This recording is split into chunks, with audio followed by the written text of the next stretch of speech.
Elden Ring Nightreign takes place on an alternate timeline where the Nox people we found in the underground of the main game were not eradicated by Queen Marika. The shattering happened, and without the Queen and the Golden Order to stop them, they brought another god of the night to the lands between, bringing forth the Nightreign and the rise of the Night Lord and its servants, along a magical phenomenon known as the Night Tide.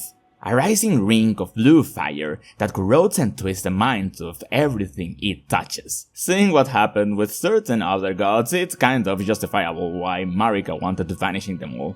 During this era, some heroes known as the Nightfarers took arms and were determined on stopping the Night Lord and vanishing from the lands between, brought together to a round table hold that was blessed by the grace of the Earth Tree. The knight on the cover of the game is one of those Nightfarers. The intro cutscene begins with him running away from the night. He arrives to the round table hold, as I mentioned, and meets its guardian, a lady who's also a playable character, whose soul is bound to this place. These two, along with the other Nightfarers, come to this place to arm themselves up, and then go into expeditions against the servants of the Night Lord. There is not much to say about the servants. Most of them are references to other Soulsborne bosses. We've got the Lunar Moth with a scorpion, the Gaping Dragon with the gravity powers, and the Great Wolf Sith but with 3 heads instead. There's also a creature called Maris that, aside of being a reference to the Lunar Presence, I'm very sure this thing is like the equivalent of the Elden Beast. Since there is no Golden Order in this timeline, and the Nox got what they wanted, this thing might serve as a servant of the other god of the night? I bet that somebody already filled the gaps with these things, but anyways. The main goal is to get rid of the Night Lord, so we'll go through each of the Nightfarers' Remembrance quests. Since they don't really remember the reason why they're here thanks to the Nightreign, each of them have a Remembrance quest that go through certain events in their stories that helps them to remember the reason why they're here, or reveal clues about their past. So we'll start with our main guy, the Wielder. A young man, long in pursuit of the Night Lord. This swordsman has defied death at every turn, with his stunning sixth sense for combat. He swore to avenge the night in the name of his massacred tribe. The Wielder was inflicted with a deathly curse. That's what pushed him to look out for the Night Lord. It's worth mentioning that one of the effects that the Nightreign has on people is that it takes away their memories. So that's the reason why nobody remembers who they are here. As we progress in his storyline, we discover that the Duchess, who is also the priestess of the Round Table Hold, is the Wielder's sister, and during one of the Remembrance quests, both of the Wielder and the Duchess remember each other. The problem here is that the Duchess' life is bound to this round table, and her soul will disappear if they were to stop the Night Lord, since that was the purpose of this Round Table Hold. And so the Wielder makes a plan to preserve her sister's life, using an item that also appears in the main game, a larval tear, the same item that Renala uses to birth people anew. And so, in his ending, the Wielder is reborn as the new Night Lord, preserving the night and the purpose of the Round Table Hold. And so, the Duchess' soul doesn't have to disappear, keeping him and his sister bound for eternity. That what kind of consequences does this have for the Night Lord? And does the Wielder become evil by becoming the Night Lord, or does he even have the will to stop the Nightreign? That's up for debate. Either ways, he got what he wanted, so it's a good ending, at least for him. Now, what does the Duchess' story tell us? The Bloodborne Lady, a virtuous thief and stepdaughter of the Viscount. Her ability to swiftly escape anyone's grasp with ease earned her the title of Duchess. She is also the priestess of the Round Table Hold, and as we mentioned, during her quest we help her to free the Wielder for his deathly curse before facing the Night Lord. She belongs to the same royal family as the Wielder, who also has some kind of relation to some royal family of Lindell. Not necessarily that of Marika and the Golden Order, but it's clearly that she knows something about the Shattering, and may or may not have been guided by grace here to the Round Table Hold, given the sole purpose to stop the Night Lord. Either ways, the ending for her Remembrance quest goes the same, defeating the current Night Lord, Helster, and aiding the Wielder to transfer his soul into the Night Lord's body, preserving her and his life. The consequences this may have are still unknown, of course, but without much to say on their part, let's take a look at the Burton story.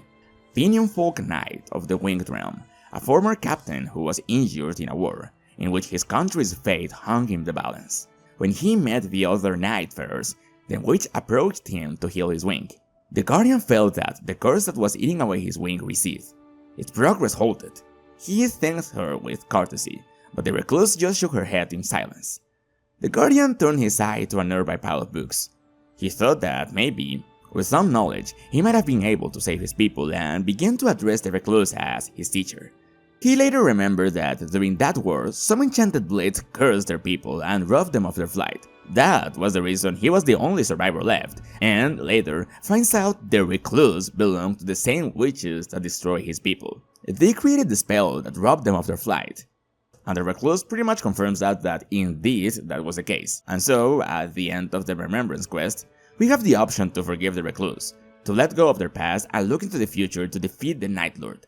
That's mostly it for the story of the Birdman, and just for the sake of continuity, we're moving on to the witch. One of the witches of the Deep Forest, a caster of ancient sorceries who dwells in obscurity, far into the heart of the woods. She came to the lands between to answer a burning question. She's a witch from the forest that's looking for her baby. As we progress in her story, we find out that the recluse's baby was more like a vessel for an outer god, and there was only her to blame. You see, the recluse's storyline is very related to the Night Lord. It's revealed to us that her baby was given birth via a ritual that, for lack of a better term, is a fiend of darkness, imbued with the power of an outer god, and that fiend grew out of control. The recluse is now looking for the child. On her quest, she discovers the baby's power was related to that of the Night Lord, and it was him who took the infant to channel the power of the outer god. To stop this, we use a rock who is supposedly a bone who belonged to another god. This relic is supposed to strip the baby of the dark power, and once the Night Lord is defeated, the infant goes back to normal, and the story of the recluse is completed. And so these two are thematically related. Let's follow her up with the Revenant, Doll of the daughter of an aristocratic family that faced ruin. On a fateful night, her soul took possession of the doll's body, and she swore to avenge her disgraced lineage. She was summoned to the Round Table Hold, escaping the Nightreign, looking to destroy the Night Lord and find out who she really was. With the help of the recluse who sent her to a mindscape and a few boss fights later, she remembers her name was Daphne. She belonged to the daughter of a family of puppeteers. During one night, her family's house was attacked by a person driven to madness by the Nightreign. The daughter was the last victim, but unlike what she believed initially, Daphne's soul did not possess the doll. Since they were masters puppeteers, the doll had some level of magic and consciousness inside. Frustrated for not being able to save her master and her family, she gained the will to give a new life to this body. And now, she joins the other Nightfarers on their quest to end the Nightreign once and for all. Anyways, let's follow her up with Iron Eye. An archer, an assassin of the Fellowship, he is feared for his split-second judgment and the ability to spot even the most fleeting of chances to strike, earning him the moniker Iron Eye. He arrived to the lands between following the trail of a target, someone who betrayed the Fellowship. When he takes down the target, he receives a letter from his custodian, a woman named Isolde, telling him of a dream she had.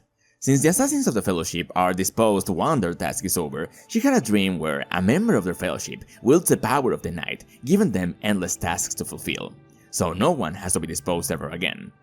And the reason they are disposed after their missions are completed, it's because they belong to those who live in death, who in essence are Elden Ring's version of the undead, those afflicted by the death root of the Prince of Death, Godwyn. He thought that maybe, after defeating the Night Lord, if he were to take his mantle, he would prolong the Nightreign indefinitely, since if the Nightreign were to cease, this would only empower the Golden Order, who seeks to eradicate those who live in death. So, in his ending, he destroys the body that was bounding the Round Table Hold, and takes on the mantle of the Night Lord, just to spy the Erdtree and give his Fellowship a little more time in this land. So, good news for him and bad news for everyone else. Anyways, and now with the Raider.